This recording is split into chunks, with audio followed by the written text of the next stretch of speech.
Between the 1220s and the middle of the 13th century, work was begun on the addition of lateral chapels inserted between the buttresses of the nave, thus providing additional space for tombs, which allowed the privileged occupant to gain from intercessory masses, mitigating the pains of purgatory.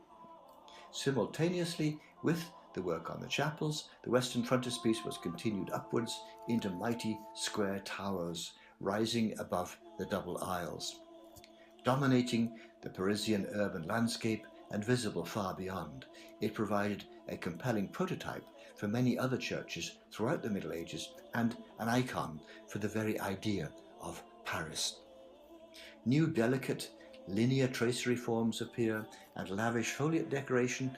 The same forms appear in the nave chapels, which are capped by sharp exterior gables, conveying to each chapel the look of a sacred shrine.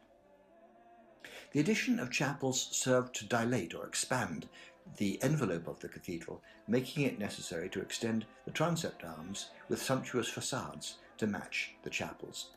The northern facade, begun around 1240 by master mason Jean de Chelles, embodies a refined language of tracery forms, sharp mouldings, niches and gables, reaching a crescendo in the great rose window, whose radiating spokes have lent the name applied to this characteristically Parisian architecture, rayonnant. The great portal, carrying images of the redemptive power of the Virgin Mary, provided a ceremonial entrance on the side of the dwellings of the cathedral clergy or chapter. A smaller portal on the south flank of the choir was added as the chapels were continued around the choir in the decades around 1300. The choir gallery was also modernized with the addition of large windows, admitting a splendid blaze of light. This, all in the highly refined style of gables and pinnacles that has led beholders to compare the forms of the cathedral with those of a precious gold reliquary.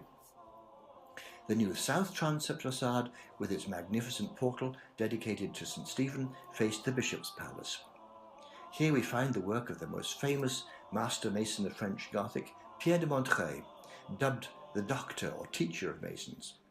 In this facade, Pierre linked together the decorative forms into a linear grid with a strong vertical emphasis, topped by a great row.